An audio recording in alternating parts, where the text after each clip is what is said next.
Mad Max, champion boy. Bienvenue de go mon frère. Yeah, bienvenue de go, merci anareo koa nandray. Yeah, tanàna moa ke. Ya, Mad Max, anao magnisan'ny zanaka Tamatavy ary tongotra Tamatavy. Fanarinary moa raha nandalo ta Tamatavy teo taloha teo igny cyclone Yeah. naharo zegny fanagnanan'olo roboka tragno tamin'ny semaine ty zegny Yeah, nisy yeah, fandrobagna yeah. tragno. Ino zegny hevitrinao par rapport am'zegny?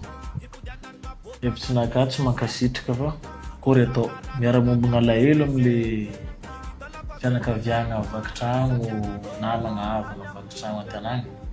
Zay ny azo ambara fa io moa kabaron-janahary. Sarotro miditry lalina aminazy fa malahelo ny tegna fa tsy afaka mireagira. Marigny tegna ny nampalahelo maligny zegny raha mandalo misy sasany fa nipetraka fa taogno maromaro zegny tary fa izy moa igny Yeah, tsisy raha afaka ataontsika. Atsika mahidrika amin'ny soirée Mad Max amsoma le 24 juillet. Ino mara mety ampiavaka shownao niany ty?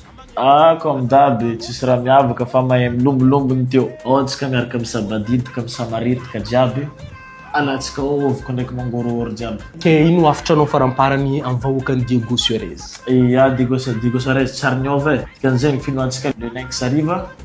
Agny atsika mifanojo, agny atsika magnano ambiance maresaka. Za ma tokony fifadianareo marobe. Mavia maro ava. Ke zegny rendez-vous tsika aligny agny amin'ny le Lynx.